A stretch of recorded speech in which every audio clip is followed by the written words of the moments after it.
तीर्थस्थळी कीर्तनरूपी सेवेकरता घेतलेला अभंग वारकरी संप्रदायाच्या कलशस्थानी विराजमान असणारे जगद्गुरु जगद्वंदनीय श्रीमंत श्री तुकोबारा यांचा सर्वांच्या परिचयाचा उत्कृष्ट असा आणि 4 चरणाचा अभंग सेवेसाठी विठ्ठल विठ्ठल।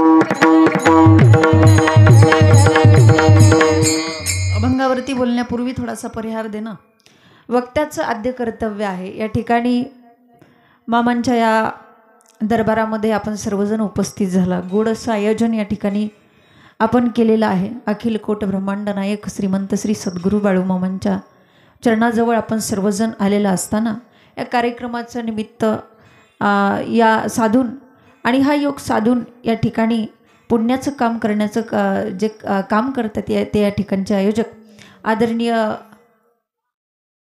अर्जुन खाडे या खऱ्या अर्थाने मानावं लागेल या माणसाला। या ठिकाणी सर्व वैयक्तिक असं त्यांनी नियोजन या ठिकाणी केलेलं आहे आणि त्या निमित्ताने मामा या ठिकाणी आलेत म्हटल्यावर कीर्तनाचंही नियोजन आणि या ठिकाणी अन्नदान असेल सर्वजण आपण करत आहात। त्या निमित्ताने खऱ्या अर्थाने आपण सर्वजण भाग्यवान आहात की या ठिकाणी आपल्या शेतामध्ये मामांची मेंढरं आली। परंतु मला आल्यानंतर एक दुःखद बातमी समजली की बाळूमामांचा जो बालिंग आहे त्याने आपली इहलोकीची यात्रा संपवलेली आहे।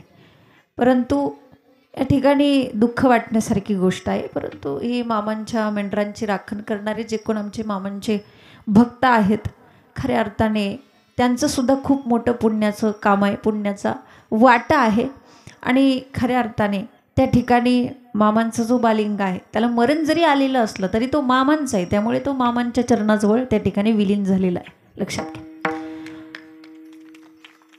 आणि म्हणून मामांनी त्यांच्या आयुष्यामध्ये मेंढरं राखली, एक धर्म एक सांभाळण्यासाठी एक आपण सुद्धा त्या पाठीमागे त्यांची परंपरा चालू ठेवत आहात। कारण मामा हे प्रत्यक्ष भगवान शिवशंभूचे अवतार होते। देवाने आतापर्यंत घेतलेले जे अवतार आहेत ते सगळे संतांचे अवतार आहेत, लक्षात घ्या। जसं की महाविष्णूचा अवतार सखा माझा ज्ञानेश्वर, तसं या ठिकाणी मामांनी संत रूपाने अवतार घेतला, परंतु ते भगवान शिवशंभूचा अवतार आहे, रुद्राचा अवतार आहे की नाही। रुद्राचा अवतार थोर हो राहतो आदमापुरा, उधळोनी भंडारा हा ज्ञानगंगेची अमृतधारा, रेशमी फेटा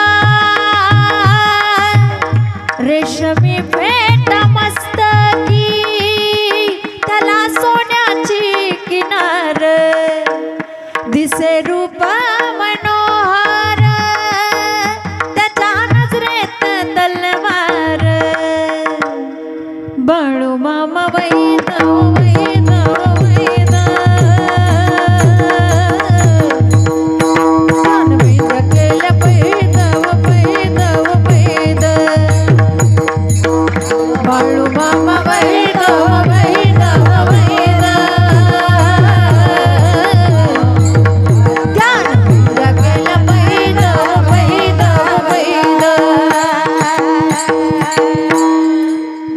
प्रत्यक्ष रुद्राचा अवतार आहे। रुद्राचा अवतार थोर हो, ठिकाण कुठलं, राहतो आदमापुरा। सोन्यासारखा हा भंडाळा जो कपाळाला लावल्यानंतर सगळी दुःख नष्ट होतात, माणसाचं भविष्य बदलून जातं। उधळोनी भंडारा हा ज्ञानगंगेची अमृतधारा, रेशमी फेटा रेशमी फेटा रेशमी फेटा मस्तकी त्याला सोन्याची किनार, दिसे रूप मनोहर त्याच्या नजरेत तलवार, बाळू मामा वैद वैद वैद,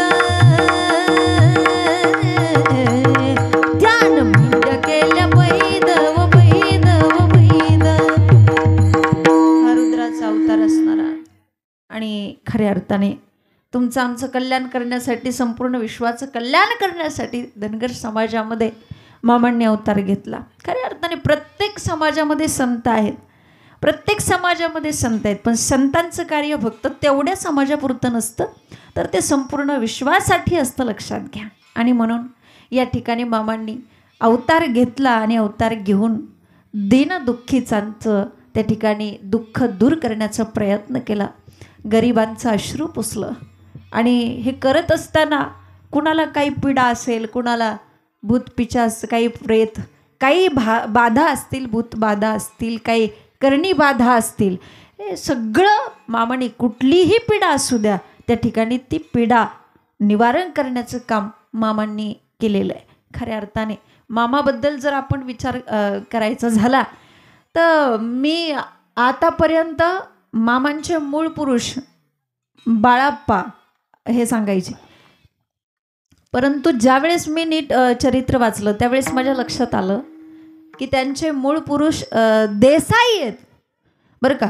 देसाईपासून त्यांचा तिथून प्रवास आहे तो बाळाप्पांपर्यंत, आणि मग बाळाप्पांचा मुलगा मायाप्पा, आणि मग मायाप्पा आणि सत्यवा हे दोघे जण सुखाचा संसार करत आहेत, आनंदाचा संसार करत आहेत. परंतु संसारामध्ये एक कमतरता आहे. आता संसारातली कमतरता म्हणाल तर ती कोणती? तर त्या संसाराच्या वेलीला फूल नव्हतं. आणि खरं सांगू, जाहीरपणे सांगू, जोपर्यंत संसाराच्या वेलीला फूल नसतं तोपर्यंत त्या संसाराचा कधीच आणि कधीच उपयोग नसतो. आणि म्हणून आता संसाराच्या वेलीला फूल असलंच पाहिजे, म्हणून आप्पाच्या वाडीच्या हलसिद्ध नाताला नवस आहे. आणि त्या ठिकाणी नवस केल्यानंतर, त्या महापुरुषाला नवस केल्यानंतर तो नवस फळाला आला, त्या नवसाला फळ मिळालं. आणि मायाप्पा आणि सुंदराबाईंच्या पोटी 3 मुलांचा जन्म, भीमाप्पा, बाळाप्पा आणि भैरवप्पा. त्यामधला जो मधवा दुसऱ्या नंबरचे आहेत ते आमचे बाळूमामा आहेत, ते बाळाप्पा. अगदी आपण त्यांच्या जन्माचाच विचार करायचा झालं त्यांच्या बाबतीत तर मामांचा जन्म हा 3 ऑक्टोबर 1892चा जन्म आहे त्यांचा. किती? 3 ऑक्टोबर 1892. बघा, एकादशीचा दिवस आहे, एकादशीचा दुसरा दिवस, आणि ती बी सोमवारी 4:23 जन्म आहे. किती? 4:23. अजून आदल्या दिवशी माता सुंदराबाईंचा उपवास आहे. असे महापुरुष कोणाच्याही पोटी जन्म घेत नाहीत. लक्षात घ्या, शुद्ध बीजापोटी फळे रसाळ गोमटी. मामांनी त्या ठिकाणी जन्म घेण्यासाठी माता सुंदराबाईंची कुस निवडली, कारण माता सुंदराबाई तेवढ्या सात्विक होत्या, तेवढ्या वारकरी होत्या, तेवढ्या कन्यापुत्र होती जे सात्विका. पुढे कन्यापुत्र होती जे सात्विका. पुढे कन्यापुत्र होती जे सात्विका. पुढे कन्यापुत्र होती जे सात्विका.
कन्यापुत्र होती जे सात्विक तयाचा हारिक वाटे देवा.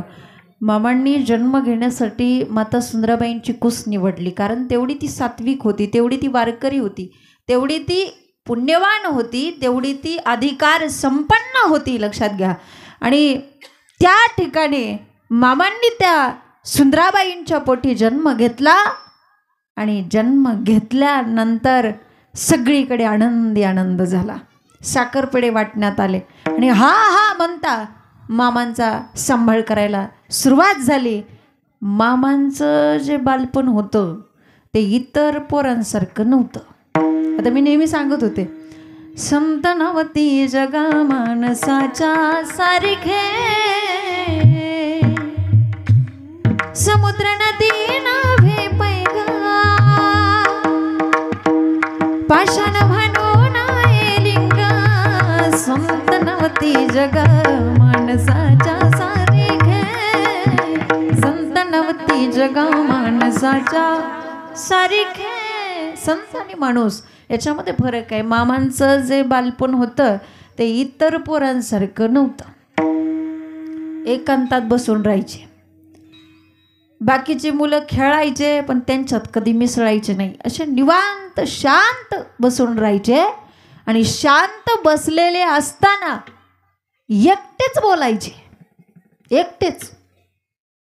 पूर्वीची माणसं एकटी बोलत नव्हती. आताची माणसं एकटी पण बोलू शकतात. रस्त्याने जात असताना सुद्धा ते एकटेच बडा बडा बडा करत जाऊ शकतात. याचा अर्थ ते येडेच असतात असं नाही. नीट थांबून बघत जा, त्यांच्या कानात हेडफोन असू शकतो. यंत्राने माणसं शरीराने जवळ आणली पण मनाने लांबलेली. विठाला विठाला.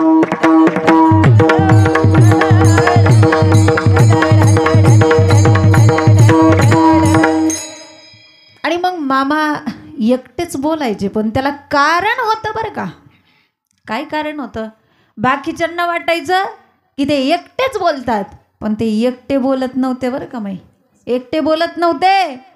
तो जगाचा बाप पंढरीश पांडुरंग परमात्मा त्यांच्या समोर बसलेला असायचा आणि मामा त्याच्या सोबत बोलत बसायचे. पण अडचण अशी होती, बाकीच्यांना तो देव दिसतच नव्हता. बाकीच्यांना फक्त मामाच दिसायचे. त्याची संत त्याची संत ज्यांचं आहेत, ज्यांच्या काळजामध्ये फक्त विठ्ठल आहे त्याला संत म्हणतात. पण अडचण अशी झाली, बाकीच्यांना मामाच दिसायचे एकटे बोलताना. आणि त्यामुळे सगळ्या लोकांनी एक निष्कर्ष काढला. कोणता निष्कर्ष काढला? बाळाप्पा येडाय. काय निष्कर्ष काढला? बाळाप्पा येडाय. एक गोष्ट लक्षात ठेवा, या महाराष्ट्रामध्ये ज्यांनी इतिहास घडवला ते ध्येयवेडी माणसं होती म्हणून इतिहास घडला. वेडीच माणसं इतिहास घडवतात, शहाणी माणसं फक्त ते इतिहासाचा अभ्यास करतात. त्यामुळे देहवेडा असलं म्हणजे असं नाही बरं का, देहवेडा असलं पाहिजे. ते येड सुद्धा कसं असलं पाहिजे हे आपल्याला कळलं पाहिजे. मला सांगा, आतापर्यंत जे संस्कृतीचं वाटोळं चाललेलं आहे ते अडाण्यांनी केलं का? नाही. का शिकलेल्यांनी केलं? शिकलेल्यांनी केलं आहे की नाही. बूट घालून कोण जेवतंय? शिकलेली का अडाणी? नाही, अडाण्याला कळतं की बाबा चप्पल काढून जेवायला बसलं पाहिजे. ते जाऊ द्या, तुम्हाला आणखी सोपं करून सांगते, मी स्पष्ट बोलते जरा. एखादी आमची अडाणी स्त्री असू द्या, ती श्रीमंताच्या घरी खुरपायला जाऊ द्या आणि जात असताना खुरपत असताना तिच्या लक्षात आलं की मालक आलेत, रानाचा मालक आलेला आहे, प्रतिष्ठित माणूस आलेला आहे. ती बाई खुरपत जरी असली तरी डोक्यावर पदर घेते. घेते की नाही? आता नका घेऊ.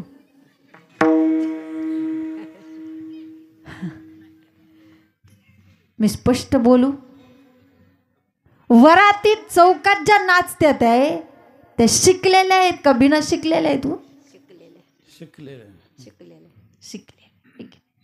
म्हणून जे शिक्षण तुम्हाला संस्कृतीपासून बाजूला नेत असेल त्या शिक्षणाचा आम्ही सदैव धिक्कार करतो. शिक्षण तुम्हाला संस्कृतीपासून बाजूला नाही घेऊन गेलं पाहिजे. शिक्षण तुम्हाला त्यांनी संस्कृती तुम्हाला शिकवली पाहिजे. आणि आज आमची लोक इथंच मागत भरपूर शिकलेले पण संस्कृती कळत नाही. सुशिक्षित कोणाला म्हणतात हेच माणसाला कळत नाही.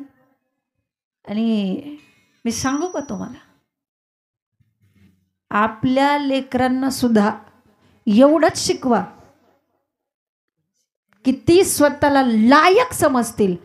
त्याला एवढं नका शिकू की ती तुम्हाला नालायक समजतील. लक्षात. अरे शिक्षण कसं पाहिजे.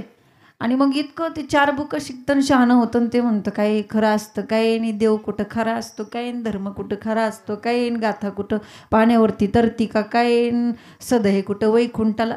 अरे त्याने आपल्या देवाचा आदर केला पाहिजे, त्याने आपल्या धर्माला मांडलं पाहिजे, एवढंच मुलांना शिकवलं पाहिजे.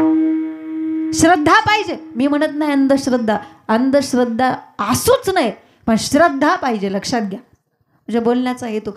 आणि देवादिकांचे संतांचे चरित्र बघत असताना ते कातड्याच्या डोळ्यांनी बघून दिसत नाही, त्याला भक्तीचे डोळे लावावे लागतात. तेव्हा आपण पाहू शकतो आणि तेव्हा विश्वास बसतो. विठ्ठल विठ्ठल.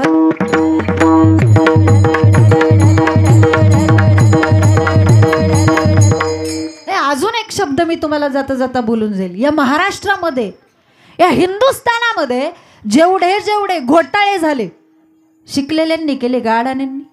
शिकलेल्यांनी. सांगण्याचा हेतू काय माहितीये का? समाज ज्यांना येड म्हणतो तोच इतिहास घडवतो. सगळे लोक मामांचा अपमान. आता अपमान जीवनामध्ये झाला पाहिजे बरं का. ज्याचा अपमान होत नाही तो मोठा होत नाही. अपमान झाला की समजायचं आपण मोठे झालो. मामांचा एवढा अपमान करायचे लोक. मामा येडाय. सगळे लोक येड म्हणायचे. पण जेव्हा सगळे येड म्हणायचे ना तेव्हा एक जीव तरमळायचा. एकाच जीवाला ते बरं वाटत नव्हतं. कोणाच्या हो? आईच्या जीवाला ते बरं वाटत नव्हतं. आईचं हृदय लेकरू कसं असू द्या, लेकरू चांगलं असलं तरी भरभराचे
लेकुराचे हित वाहे माऊलीचे चित्त.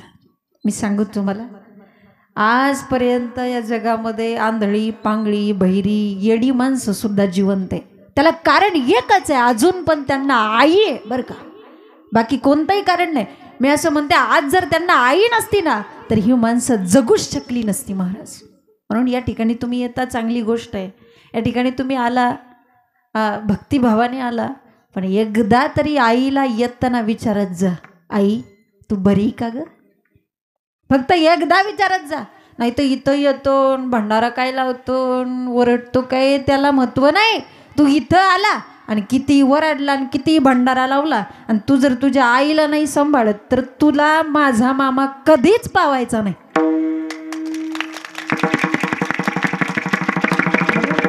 त्या आईचा जीव तर माळायचा. तिला वाटायचं माझ्या लेकराला येडं म्हणतात. आणि मग मायाप्पाने आणि सुंदराबाईने ठरवलं, आता पोराला कुठंतरी मार्गी लावलं पाहिजे. दोघांनी विचार केला आणि गावातल्या जैन सावकाराच्या घरी चाकरीसाठी ठेवलं.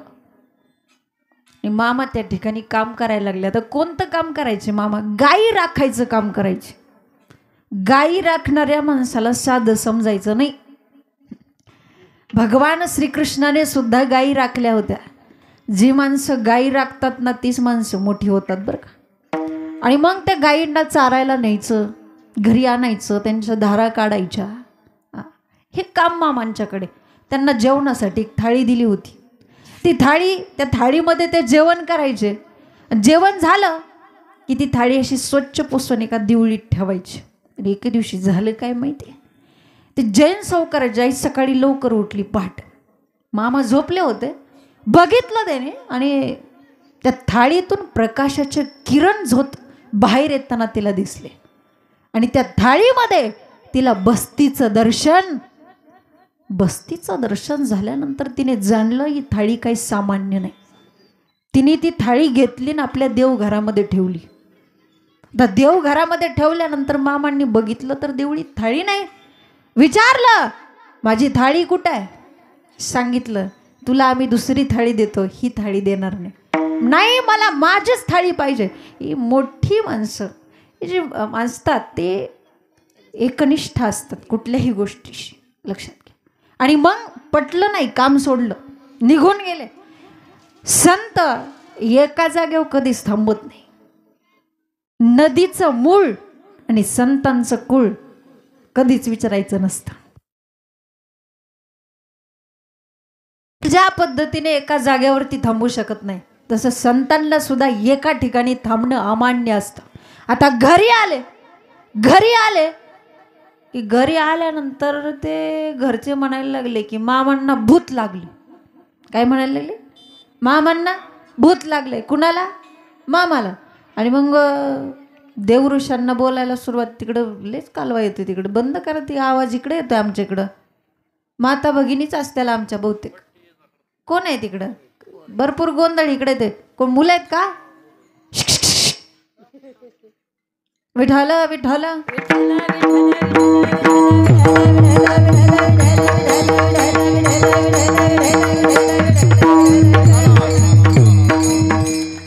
घरी आल्यानंतर सगळे म्हणायला लागले की मामाला भूत लागले. आणि आता करायचं काय? देवऋषाला बोलवलं. कुणा पुढं? मामा पुढं. नीट मी स्पष्ट बोलू तुम्हाला, जर अगदी सरळ नजरेने बघितलं तर जगातल्या सगळ्यात मोठ्या देवऋषाचं नाव आहे संत बाळू मामा. आणि म्हणून तुम्ही या ठिकाणी मामाच्या दारात आला ना, तुम्ही रडत या. जाताना तुम्ही हसत हसत माघारी गेल्याशिवाय राहणार नाही.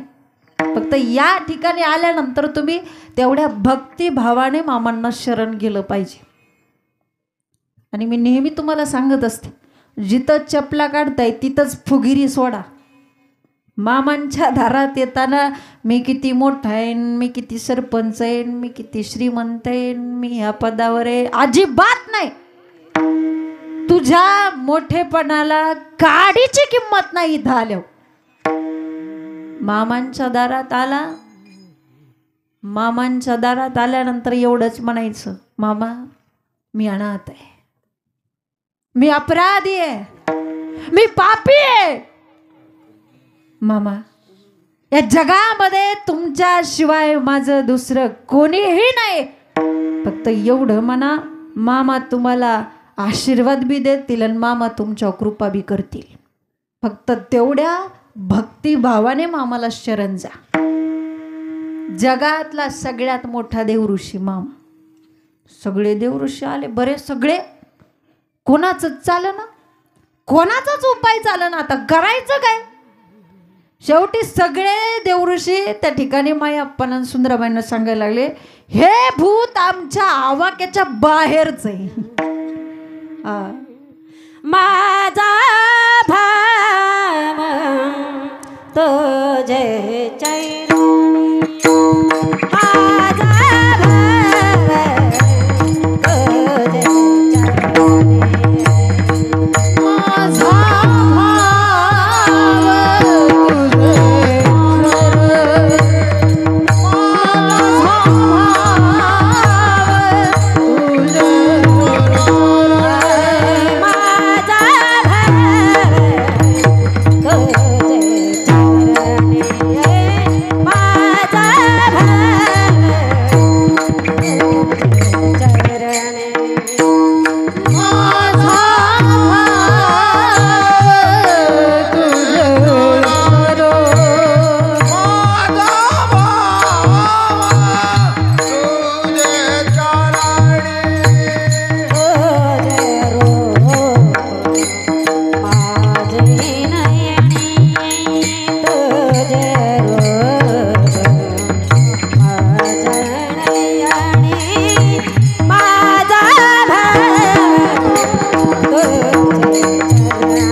आईने खूप छान प्रमाण दिलं.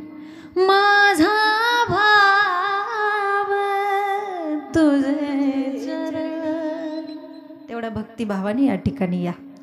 मामा तुमचं दुःख घालवल्याशिवाय राहणार नाही. आता काय झालं, आता कोणाचाच इलाज चालं ना म्हटल्यावर करायचं काय. पोरग ऐकत नसलं, साधा सोपा मार्ग आहे. काय केलं पाहिजे पोराचं, पोरग जर ऐकत नसलं तर पोराचं काय केलं पाहिजे, लग्न केलं पाहिजे. ऐक नाही. नाही, म्हातारीला लई वाटत होतं अक्षदा पडला की पोरग सुधरेल, पण त्या अक्षदाचा प्रभाव इतका प्रचंड. जे पोरग आधी आई आई आई आई करायचं, ते पोरग दरवाजात आई दिसले तरी तिला म्हणते, आई ती कुठं गेली ग. आणि आता लग्न करायचं. मग लग्न करायचं कोणासोबत, सत्यवा नावाची त्यांच्याच घरातली, त्यांच्या हिराप्पा खिल्लाऱ्यांची मुलगी. मामाचे त्या ठिकाणी लग्न करण्याची इच्छा नव्हती. मामाने सांगितलं की माझ्या लग्न मंडपातून, मामाचं म्हणा नाहीतर चुलत्याचं म्हणा, आता बरेच वादविवाद आहेत, प्रेत निघेल. काही जणांनी ते हसण्यावरही घेतलं. पण ज्या वेळेस लग्नाचा धूमधडाका चालू झाला त्यावेळेस त्या ठिकाणी हिराप्पा खिल्लाऱ्यांनी आपला जीव सोडला. पण जाताना त्या ठिकाणी सांगितलं, मामांचा हात हातात घेतला, बाळप्पा माझं काय खरं नाही, पण मी गेल्यानंतर माझ्या पाठीमागं माझा प्रपंच, माझी लेकरं, माझी मेंढरं हे तुला सांभाळायचीत. जबाबदारी दिली मामांनी. मामांनी सुद्धा ती जबाबदारी स्वीकारली. बघा, माईबाप असतात संत, आईसारखंही प्रेम करतात आणि बापासारखंही प्रेम करतात. एकदा वाणीने बोलतात की माझ्या लग्न मंडपातून तुझं प्रेत निघेल, आणि दुसऱ्यांदा जीव सोडताना म्हणतात की तुमचा घरदार प्रपंच, तुमची मेंढरं मी सांभाळेल, सगळी कर्म तुमची मी करेल. म्हणजे कधी कधी संत महात्मे बापासारखंही वागतात आणि म्हणून म्हणतात त्यांना, तुम्ही संत माया बाप कृपावंत, तुम्ही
माय बाप कृपावंत. मामांनी त्यांच्या जीवनामध्ये बऱ्याच जणांची पीडा घालवली, बरीच जणांचे दुःख नष्ट केली, बरेच चमत्कार. कारण पंचमहाभूतांवरती त्यांची सत्ता होती, सगळं काय त्यांच्या ताब्यात होतं. जे आपण चालतो बोलतो आपल्यावरती सत्ता कोणाची? मी आबोलविल्या वेद बोले, मी चालविल्या सूर्य चाले. ज्याच्या सत्तेशिवाय वृक्षाचं पानही हलत नाही, ही सत्ता मामांच्या ताब्यात होती. ज्यांच्याकडे कर्तुम शक्ती होती, अकर्तुम शक्ती होती, अन्यथा कर्तुम शक्ती होती. अशा मामांचं आपण जीवनामध्ये पूजन केलं पाहिजे. मामांच्या चरणावरती आपलं मस्तक टेकवलं पाहिजे. खऱ्या अर्थाने आपलं भाग्य उजळल्याशिवाय राहणार नाही जेव्हा तुम्ही मामांचा भंडारा तुमच्या मस्तकाला लावाल. म्हणून उजळले भाग्य आता, अवघी चिंता वारली. उजाळले भाग्य आता, उजाळले भाग्य आता, उजळले भाग्य आता.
सांगतात, आता माझं भाग्य उदयाला आलं, उजळले भाग्य आता, अवघी चिंता वारली. का? कारण संतांचं दर्शन झालं. संत दर्शनी हा लाभ, पद्मनाभ जोडला. बघा, संत महात्मे कोणत्या गोष्टीमध्ये आनंद समजतात आणि आपण कोणत्या गोष्टीमध्ये आनंद मानतो. आपल्या आनंदामध्ये, संतांच्या आनंदामध्ये जमीन आसमानाचा फरक आहे. ऐक, जगद्गुरु तुकाराम महाराज म्हणतात, माझं भाग्य उदयाला आलं. पण कधी? जेव्हा ओतूर या ठिकाणी गेल्यानंतर, तुळशी वृंदावनावरती झोपल्यानंतर त्यांना